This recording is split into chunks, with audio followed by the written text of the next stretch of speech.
Well, hello, everyone. This is John Byrne with Poets and Quants. We have with us today an expert on the school that has the most selective MBA program in the world, Stanford Graduate School of Business.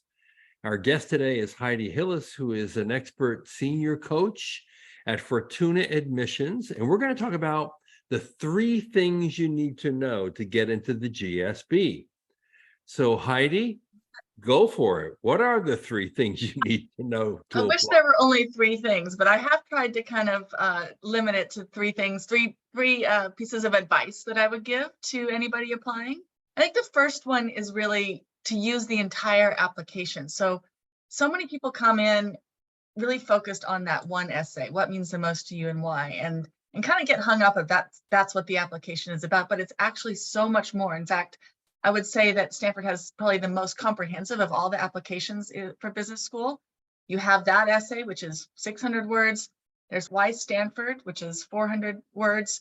And then you have 3 optional impact essays and a personal background essay.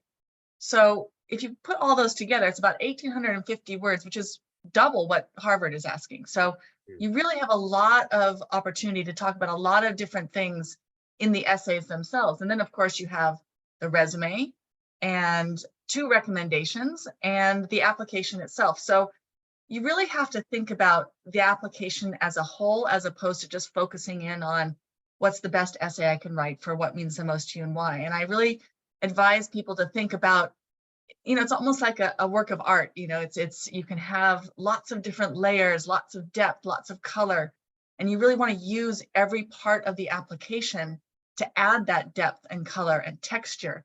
It really gives you that opportunity. So I think it's a really nice way to kind of think of the application to be able to bring a lot more to it than just focusing on an essay.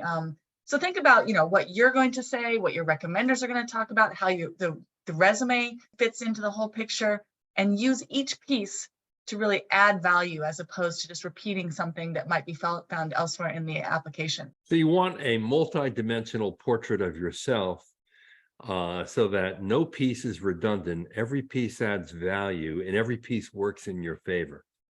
That's exactly right. You could take, for example, one of your bullet points on your resume and use that as an optional impact essay and really kind of go into depth and think about not just what happened, but why it's important to you and why you think it's significant and what the impact was on you or to the other person or the other organization. So it's really taking a lot that you might find in other parts of the application, but adding information, adding depth. So I think that that's something that people don't necessarily think about when they first come into the process that is really important, is to kind of map out everything that you're going to be talking about and think about, what your whole story is and which parts of the application you want to use to tell that story. One of the reasons why they may not think about all the different pieces is because of that iconic essay prompt, what matters most to you and why, which kind of fits into your second point that you're about to make about really highlighting your values and your leadership skills. I imagine that in that essay, that is an ideal place to do just that. It can be. It really can be. It can be used in a lot of different ways. And I think that that's highlighting the values and your experiences is fine. Stanford has this very comprehensive idea of what leadership means. They ask your recommenders to rate you on a grid. There's 12 different qualities that they asked you to be rated on, and they have 5 different levels, each of those qualities. So they do have a really clear idea of what they're looking for in the application.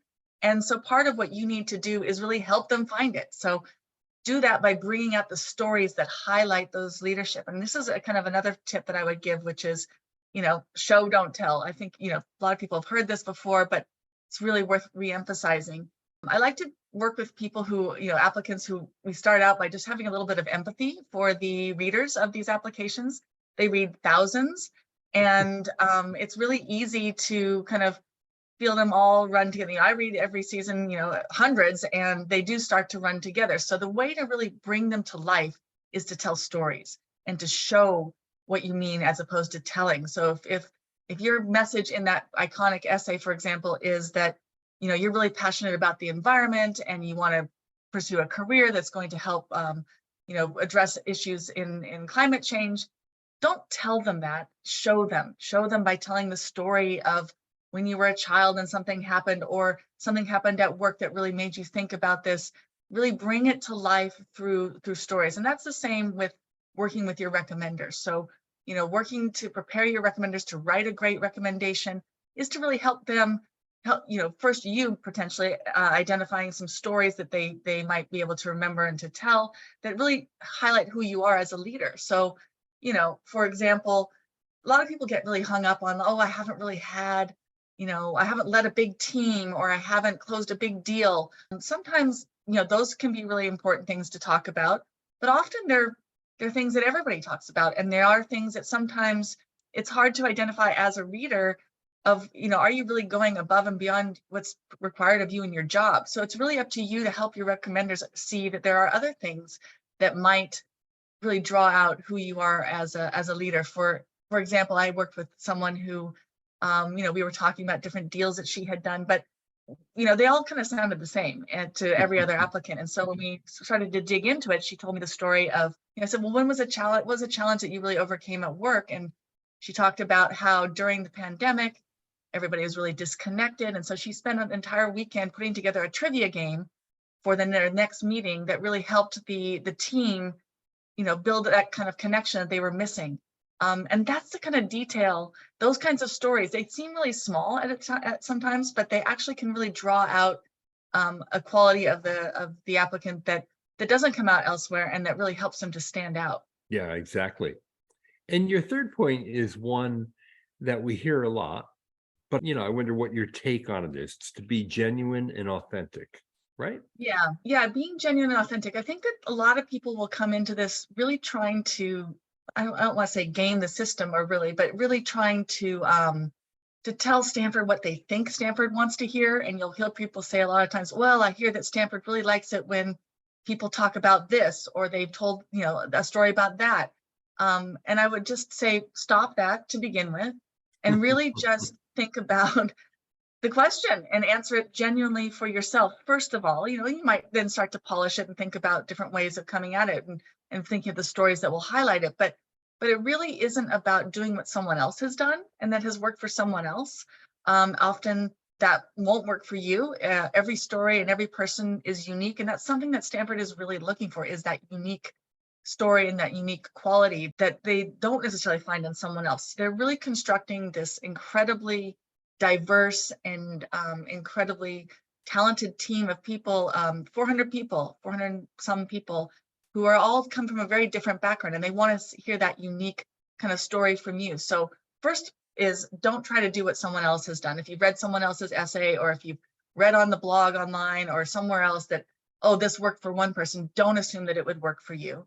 And then the second part is really to, it's very easy when you read some of these essays the first or second time, the first versions, there can be a lot of spin. It's like, this is I'm so great, I did this, I really love this. And, they're really looking to get below that. So I try to get people to really think about, if you tell a story, then kind of go to that next level. Ask yourself, so what? What does that mean? What did I learn from that? How did I actually apply that to my next decision? How did it influence me to, make my next career move or not make that next career move? It's really trying to ask yourself the hard and deep questions to get to the bottom of why you are who you are, and what motivates you to kind of pursue a business degree at this point as well.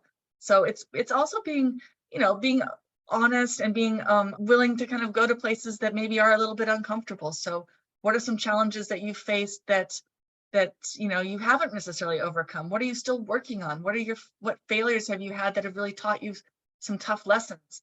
They want to see people who are willing to kind of challenge themselves and not just kind of glide through life. They want people who are going to really make them themselves kind of face their demons in a way, and do hard things, and they want to be able to see that through your application.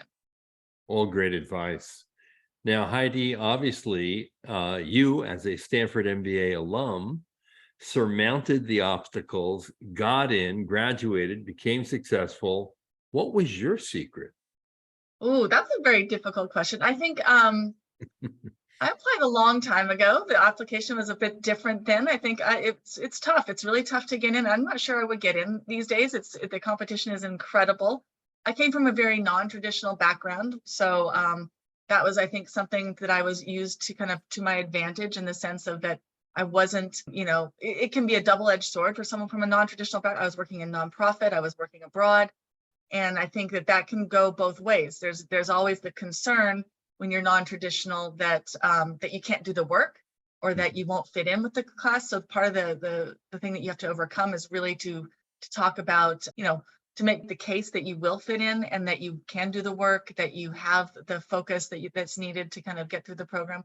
But you can also rely on that as a strength. It's sometimes hard to stand out when you come from a kind of one of the more traditional paths, and that's also a challenge.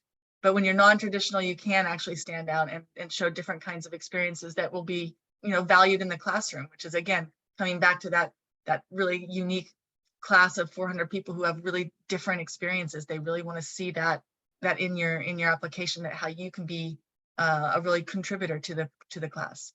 Great. Now, if someone wants a free consultation with a Fortuna coach, how do they get one? Come to our website and sign up. We have lots of great coaches willing to talk to anybody who's looking to apply, give them kind of some feedback about the strength of their application and what they might do, and talk about how we might be able to help. And you can do that at fortunaadmissions.com. That's right. Thanks, John. All right, Heidi, thank you so much for your advice. Great insights there on Stanford. Getting into Stanford GSB, 3 things you need to know. Heidi Hillis is a senior expert coach with Fortuna Admissions, and I'm John Byrne with Poets Quants. Thanks for watching.